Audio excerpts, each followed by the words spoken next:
You're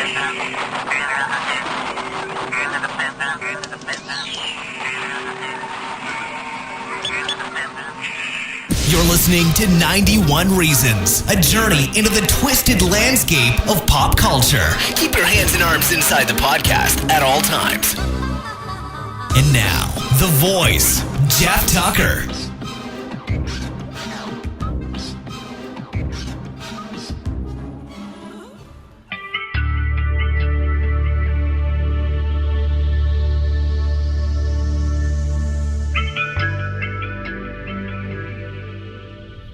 Hey everybody, this is Jeff from 91 Reasons. Thanks for tuning in. Different episode this week. I did these a couple of episodes back where I was talking about the Batman theme park that was never built out in Florida at Islands of Adventure. So another similar episode in that this is an article that I wrote for Blast Off Comics. So go to blastoffcomics.com, and if you search Jeff Tucker, I'm one of the guest writers on that website, and you can see photos from just what the heck I'm talking about. So without further ado, present to you via Blast Off Comics, which is, by the way, a really cool comic shop in Hollywood that you can go to, owned by the amazing and very talented writer Scott Tipton, who writes comics and is an all-around great guy. So go to Blast Off Comics in Hollywood, go to blastoffcomics.com, and without further ado, again, I present from blastoffcomics.com, Magic on Main Street.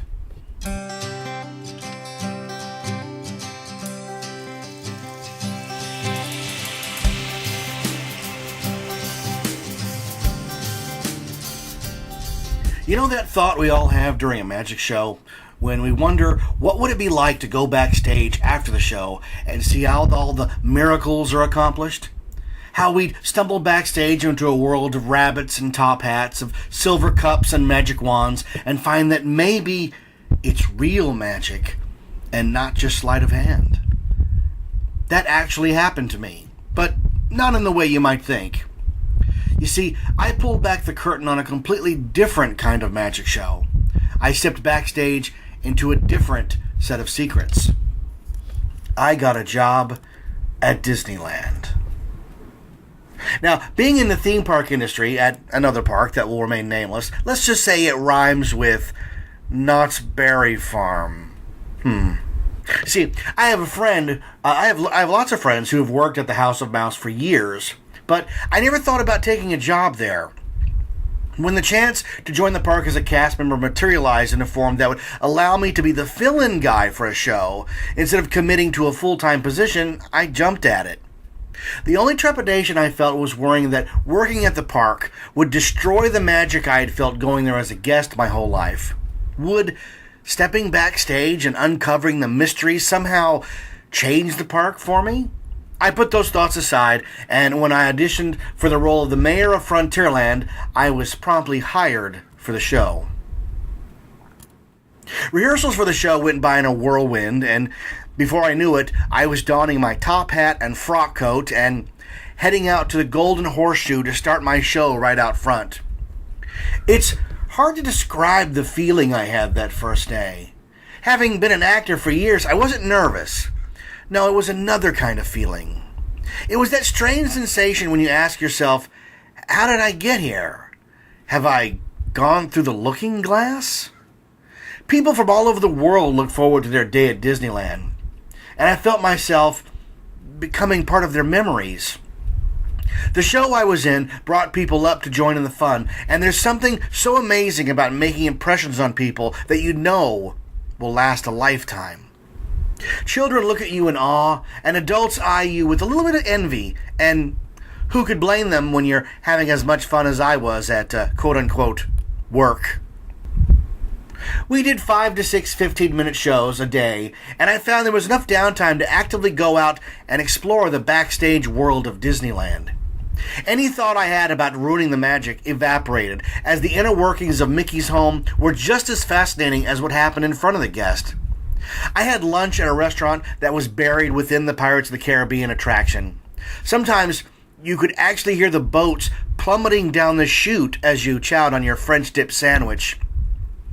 I peeked out from the Frontierland dressing room to get a bird's eye view of the rivers of America, unavailable to regular folks. I walked behind Snow White's scary adventure, and I traipsed through the backstage of Pinocchio's daring journey. I ducked behind gates that said cast members only, and journeyed through hallways lined with the park's lost history, including photos of cast members from the 1970s and ride vehicles no longer needed. Think Skyway buckets and people mover conveyances. Each step backstage brought new wonders and unseen lore that simply fascinated me. Being so new and not being there that often, I never got jaded or took anything for granted. Each day that I punched in for work was another day of wonder and fun. I know that sounds crazy, right? But it's true. I found myself beaming when we added a show that took me on the closed-off balcony outside of the Golden Horseshoe and running around firing a pistol to escape the sheriff. It was every little boy's dream, and I was smack in the middle of it. I looked forward to every show and every chance to connect with the worldwide audience that Disney drew in. I worked there with a very talented group of guys who were always on their marks and ready to make the show better. The day that I discovered that the Frontierland dressing room was connected on the back to Adventureland was, coincidentally, the same day I began having Bengal barbecue for lunch. Suffice it to say, it was a great time working at Disneyland. But it got even better when the park began its Year of a Million Dreams campaign.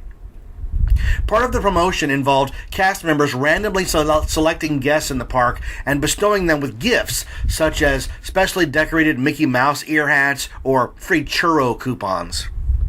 The big prize of the day, though, was a free night stay in the park's Dream Suite. Built over the Pirates of the Caribbean in what used to be the popular Disney Gallery, and what was originally built to be Walt's private apartment, though sadly he passed away before it was completed. The Dream Suite is a lavishly decorated hotel room with over-the-top furnishings and a 24-hour concierge. Families who won the Dream Suite for the night were treated to quite possibly the best night ever at a theme park. Every whim was indulged in the way that only Disney can provide. Part of the prize package also included a ride down Main Street in the Year of the Million Dreams parade, and that's where I came in. Management came over to Frontierland and informed all the mayors that we would be doing double duty as the mayor of Main Street as well. This was great, as it allowed me to explore a completely different side of the park as well as take on new challenges. My job was to meet with the winning family and, get to know them so they felt comfortable during the journey. You see, watching a parade and being in one are two completely different things, and those not used to the limelight can be pretty overwhelmed.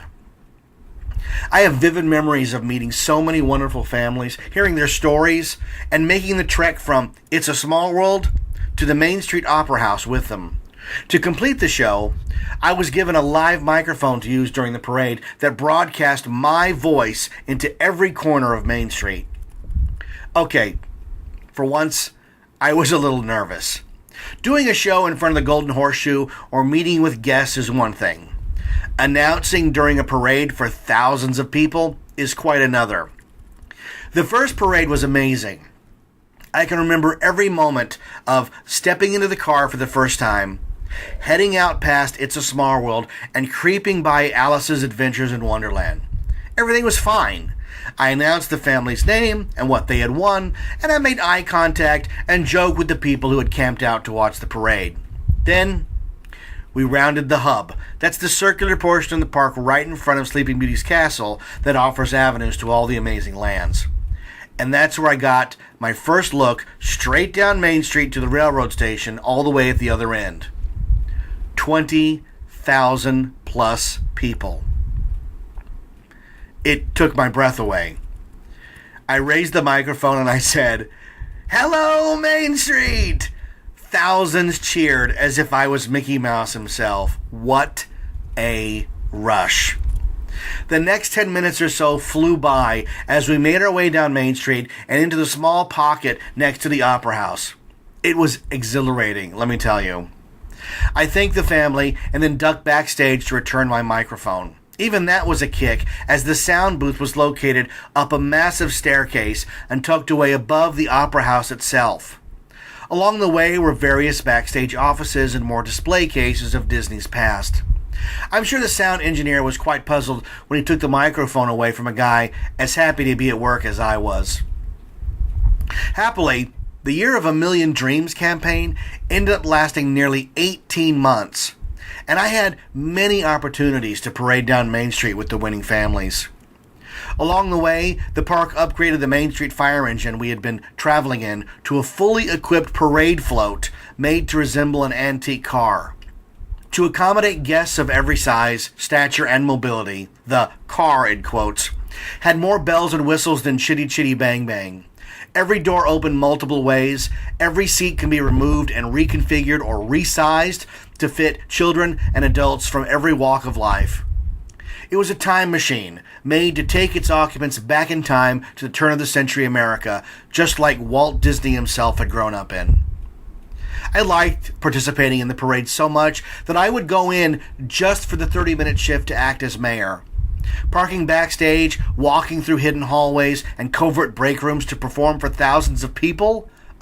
Yes, please. While the mayor of Frontierland and his companions had their own break room, the mayor of Main Street wasn't quite so lucky. To become the other mayor, I found myself in the massive Disneyland costuming department. Filled to the brim with thousands of signature costumes, I would get dressed next to Pocahontas, Snow White, and Mary Poppins. It was one of the most surreal moments of my life. To get to the parade kickoff point, I would be driven in a small cart backstage to just behind It's a Small World. It was a journey that took me into even more amazing parts of the Magic Kingdom. The gate where the parade began was just next to the back parts of the Autopia and above the subterranean caverns of the Submarine Voyage, the original version before Nemo and his friends took over. I was fascinated by the inner workings of the park and soaked in every moment. The Year of a Million Dreams turned out to include my dreams as well.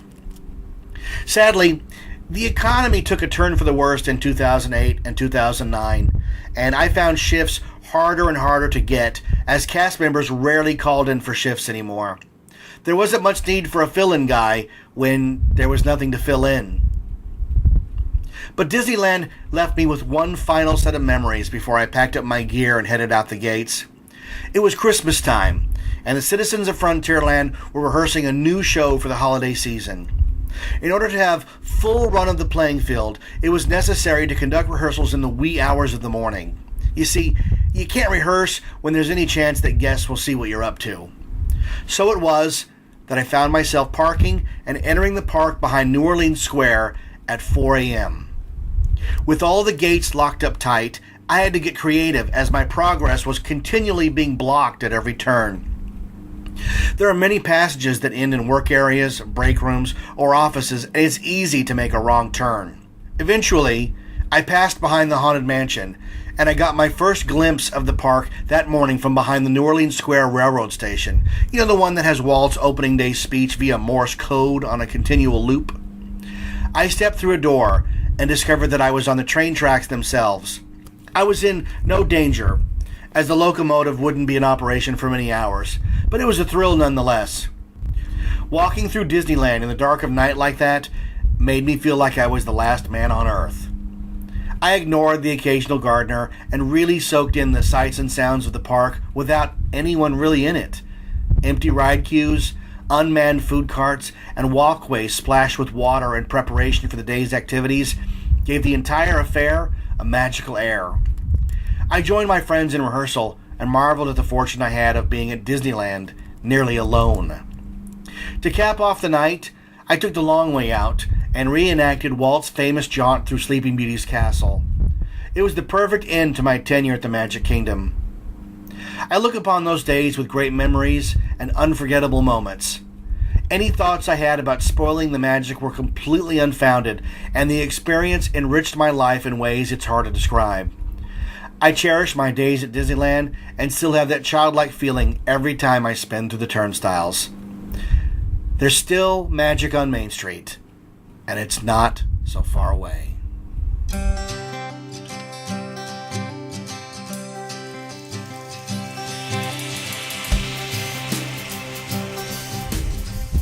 All right, we continue with our theme this week, presenting another article I wrote for Blastoff Comics. This one's called Romancing the Duck.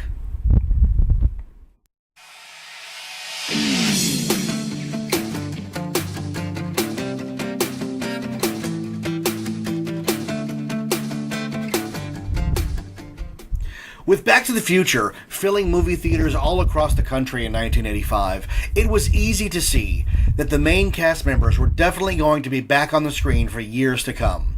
Lea Thompson was already well on the road to finishing her next big project, one that she was sure was going to become another big hit and launch her into the stratosphere. Virtually every young actress in Hollywood had auditioned for the coveted role of Beverly Switzler in the big screen adaptation of a very popular Marvel Comics property.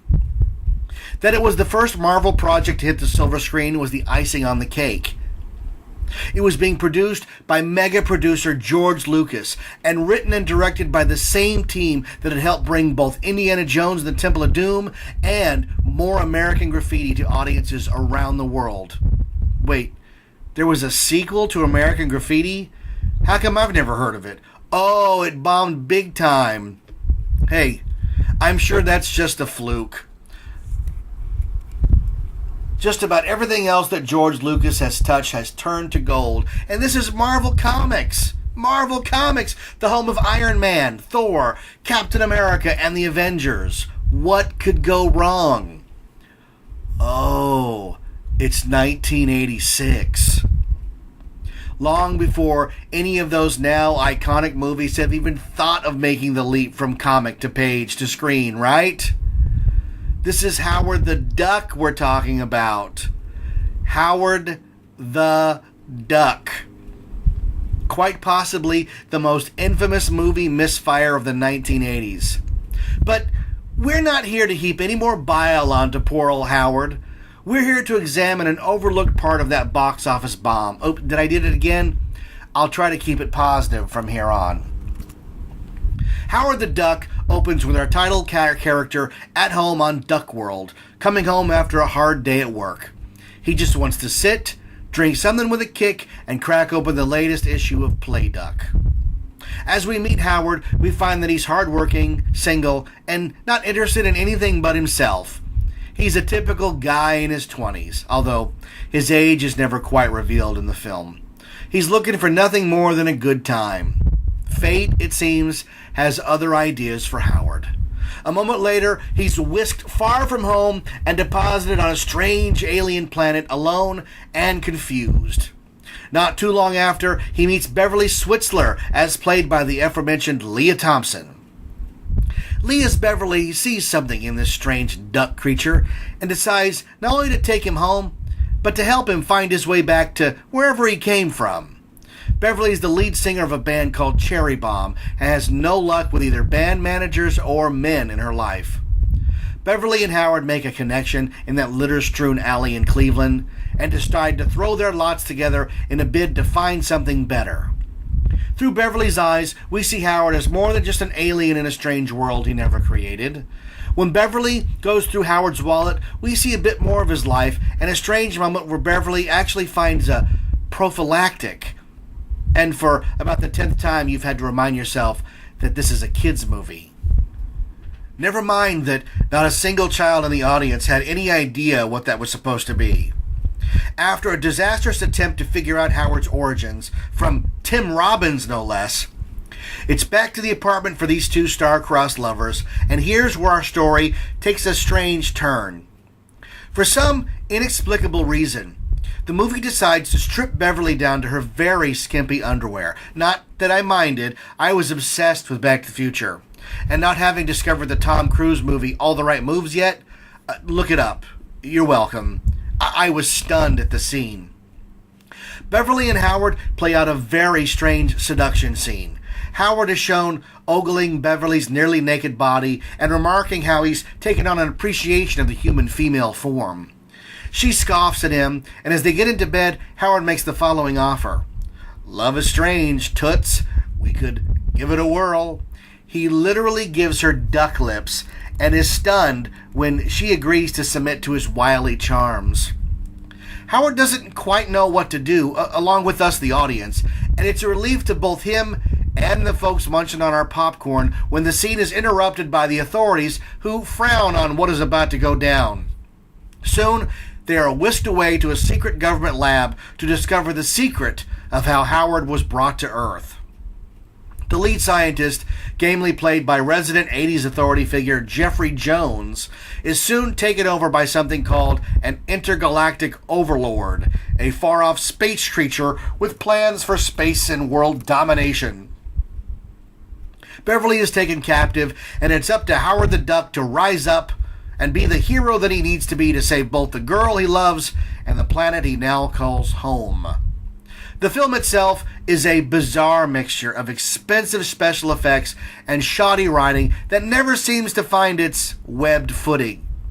Touching scenes between Howard and Beverly are intermixed with off-the-wall duck impressions courtesy of Tim Robbins, redneck sushi chefs, and a lazily directed chase scene involving a platoon of squad cars and that most dynamic of flying machines, the Ultralight, which must have seemed novel in the 80s, but comes across as low budget in hindsight. Through it all, Howard and Beverly form a unique bond, and Leah Thompson convincingly plays a woman who just might have a place in her heart for a walking, talking duck. It seems absurd, but isn't that what takes us to the movies in the first place?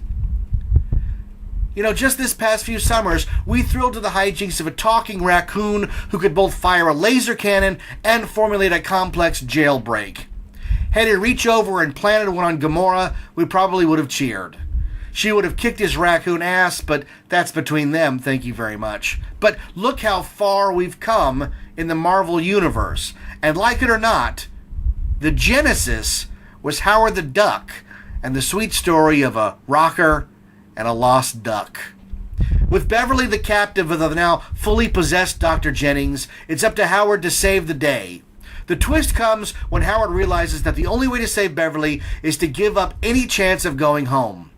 He makes the sacrifice and destroys the machine in a Lucasfilm orgy of stop-motion monster creatures and superimposed explosions. In giving up his homeworld, Howard gains the respect of the Earthlings he despises so much, hairless apes, and the love of the one person he cares about. The movie comes full circle when Cherry Bomb is shown giving a giant concert at the end. With thousands in attendance, it's clear that Beverly's dream of being a rock star has come true. Howard is shown backstage as the group's manager, a nifty solution to a problem shown at the beginning, and when Howard is accidentally sent on stage, he shows off both his guitar skills and his performing abilities. For most 80s movies, this would have been a great way to end the film. But Howard the Duck goes one step further and ends the film with a quiet moment backstage between Howard and Beverly. It's a bold move, and a signal that these two are indeed a couple. When the credits roll, you walk out of the theater knowing that Beverly and Howard lived happily ever after, whatever that means for a woman and a duck. There was even a move to let the audience know before they even walked into the theater that Beverly was going to fall for Howard. The teaser trailer for the film features Leah Thompson completely dolled up and set against a gray photographer's background.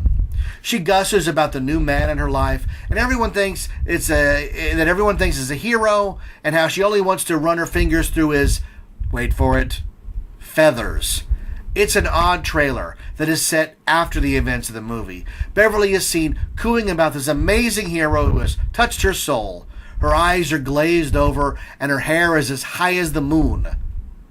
And her heart is set on this short, feathery Howard. Again, it's a bold choice and sets the tone for the movie.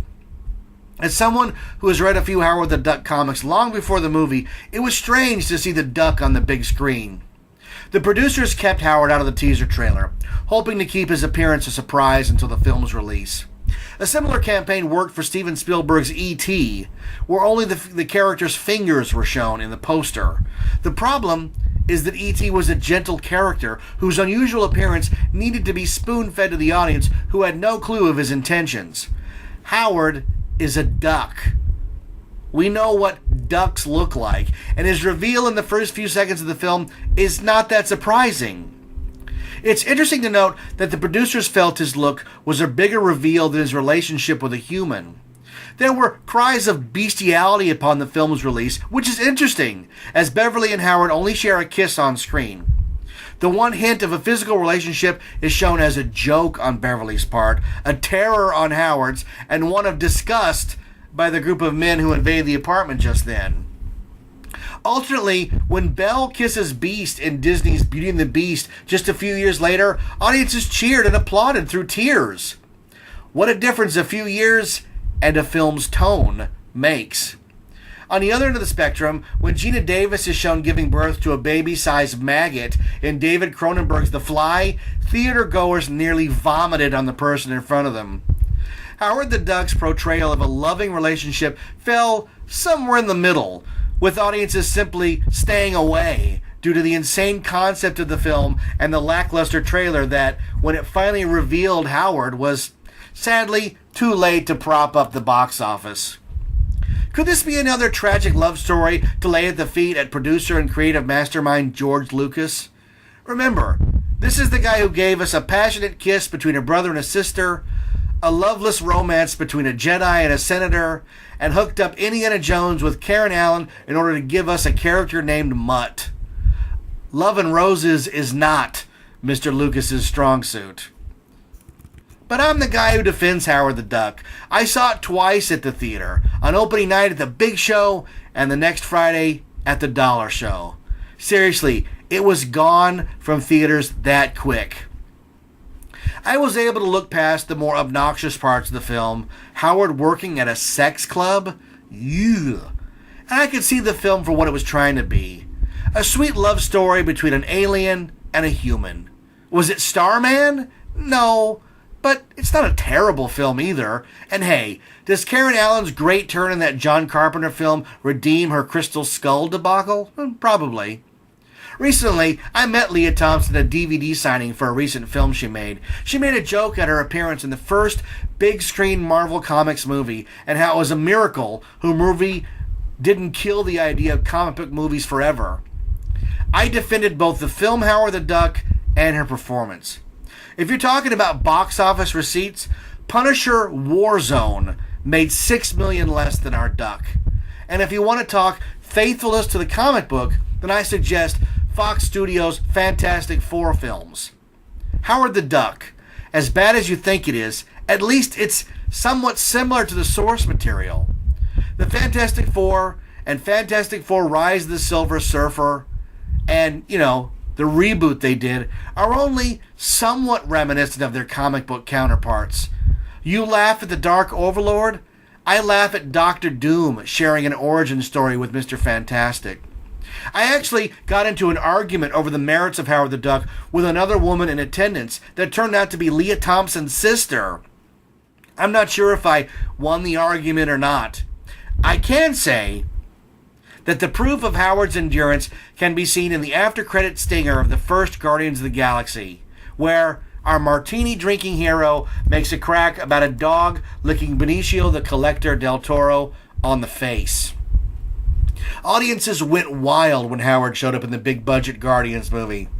The same cannot be said for the currently rebooted Fantastic Four, huh?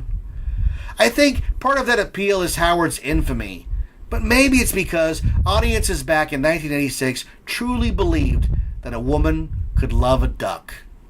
Hey, watch Howard the Duck again. You might be shocked at how romantic that little guy can be. Hey, sorry about the short episode this week. It's been a very busy week. We're getting ready to open Scary Farm, and I've been swamped. But, hey, we've got new episodes every week. We'll always give you something to listen to. You never know what it's going to be. I'm Jeff Tucker. Check out my book series, The Sixth Key, on Amazon.com. My new book, Your Friend in Time, How Back to the Future Changed My Life, is now available on Amazon for the low price of $10.88. What a bargain. You can also check out the second podcast I've been doing, the Gemmer, G-E-M-R, Gemmer Collector Cast on SoundCloud, where I have amazing discussions with people about all the stuff they've collected. Episodes range from pop vinyl to Star Wars action figures to signed guitars to monster toys, you name it. I'm having a blast doing that series. I hope you'll check it out. And thanks for tuning in. I'm Jeff Tucker, and this is 91 Reasons. Thanks for listening to 91 Reasons. Please subscribe and leave a review on iTunes. Find us on Facebook. Is anyone even still listening?